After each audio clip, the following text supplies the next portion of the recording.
Personal protective equipment, or what is better known as PPE, is found in many workplaces, especially in the industrial and health sector.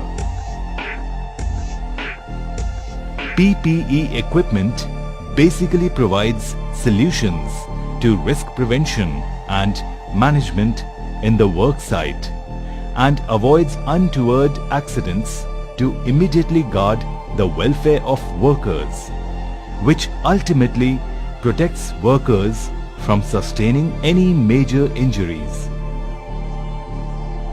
In definition, personal protective equipment are specialized clothing or any other equipment employed by a person employed in a hazardous undertaking for protection against injury from a majority of dangerous elements.